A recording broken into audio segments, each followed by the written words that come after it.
So let's talk about the late 19th century. America didn't just grow, it exploded. It became this industrial superpower, right? And that brought a ton of wealth and power. But wow, it also came with these massive, far-reaching, and honestly pretty brutal consequences. To really get what was going on, we have to ask a big question. So, what does happen when a nation basically becomes the world's factory floor? We're going to break it down into three huge impacts. First, a final tragic conflict out on the Western Plains. Then, this massive new wave of immigration that totally remade American cities. And finally, a brand new kind of fight workers versus the owners of the very factories they were building. All right, first up, let's head west. See, as that industrial machine back east got hungrier and hungrier for resources and land, settlers just kept pushing west. And this led directly to a final, decisive showdown with the Native American nations, who, already lived there. And to really understand this conflict, you have to start with a promise. A big one. Back in 1868, the U.S. government signed a treaty with the Sioux, and the language was crystal clear. Their land in the Dakotas was theirs, guaranteed, forever. Yeah, that promise, it lasted all of 6 years. Gold is found, and immediately the government tries to buy the land back. But the Sioux said no, and that no basically set the stage for war. Things went downhill fast after that. The great Sioux leader, Sitting Bull, he led this fierce resistance against U.S. troops before being forced into a short exile. He eventually came back and settled on a reservation, but you can bet the tension was still sky high. Then, in 1890, government officials got spooked. They thought a spiritual revival among the Sioux might lead to another uprising, so they ordered his arrest. In the chaos that followed, Sitting Bull was killed. Sitting Bull's death caused absolute panic. Hundreds of his followers, and we're talking mostly unarmed men, women, and children, they fled to a camp at a place called Wounded Knee Creek. They were completely surrounded by U.S. soldiers who were there to disarm them. Then, a single shot rang out, and to this day, nobody knows for sure who fired it. But the soldiers responded with just a hailstorm of fire from these new Hotchkiss machine guns. Over 300 Sioux were killed. The Wounded Knee Massacre, that was the tragic, brutal end of an era. This wasn't a battle. It was the event that just completely crushed the last major resistance of Native Americans against that relentless tide of westward expansion. Okay, so while that tragic chapter was closing out west, a totally new one was just getting started in the cities back east. That same industrial engine that was pushing people west, it was also pulling in a massive new workforce from clear across the Atlantic, mostly from Europe. But here's the thing, this new wave of immigrants was completely different from the ones who came before. You had the old immigrants, right, before the Civil War. They were mostly from Northern and Western Europe, Protestant, and a lot of them already spoke English.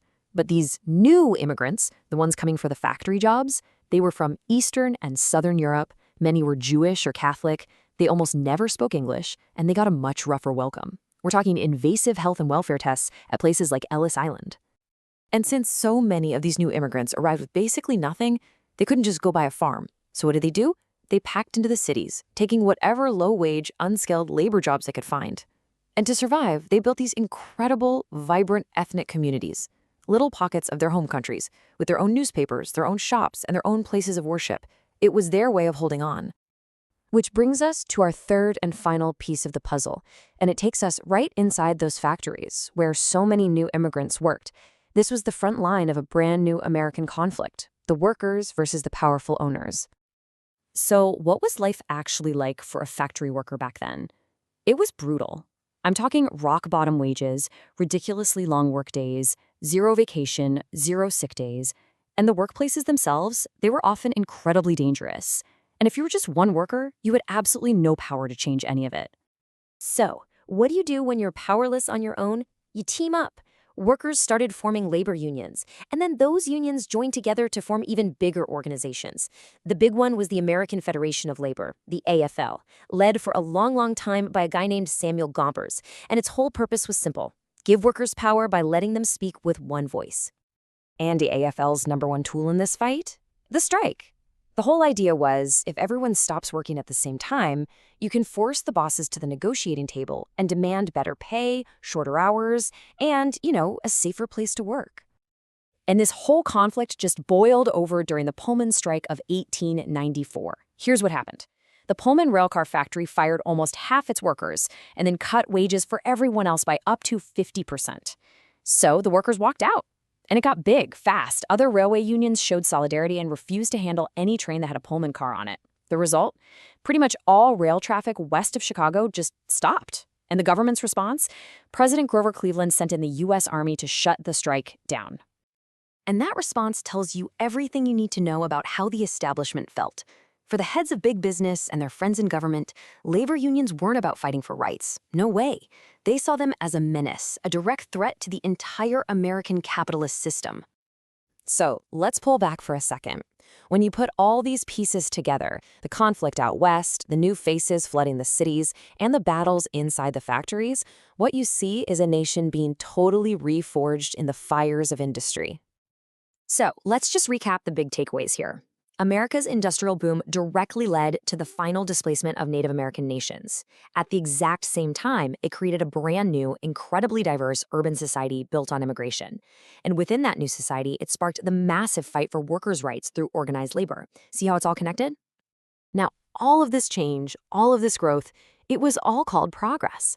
But that leaves us with a really tough question, one that we're still grappling with today. It was, without a doubt, an age of incredible transformation. But you just have to ask, progress for whom?